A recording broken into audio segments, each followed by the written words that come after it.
Sejumlah aliansi mahasiswa Kabupaten Muara Enim meminta Bupati kembali bertindak tegas kepada PT ASL yang kembali beroperasi setelah di-stop karena tidak sesuai standar pengolahan limbah. Dan tidak ada ketua ataupun wakil ketua. Sejumlah pemuda dari aliansi mahasiswa Kabupaten Muara Enim melakukan aksi damai di depan kantor Bupati Muara Enim, meminta kepada Bupati Muara Enim untuk melakukan tindakan tegas terhadap PT Anugrah Sawit Langgeng ASL yang kembali beroperasi setelah kemarin di-stop Bupati Muara Enim. PT ASL menurut mahasiswa tidak mengindahkan sanksi dari pemerintah karena penyetopan akibat pencemaran lingkungan.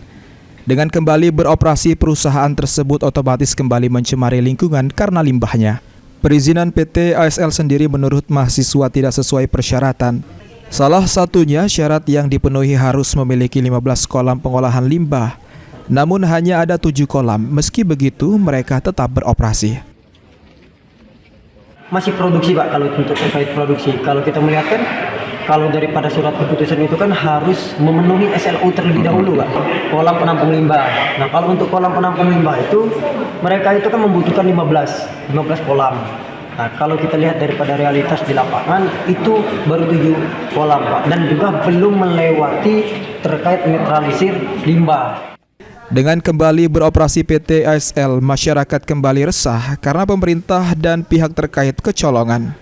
Oleh karenanya, mahasiswa meminta ketegasan pemerintah harus dilakukan agar ada efek jera bagi perusahaan yang telah merusak lingkungan dan merugikan masyarakat.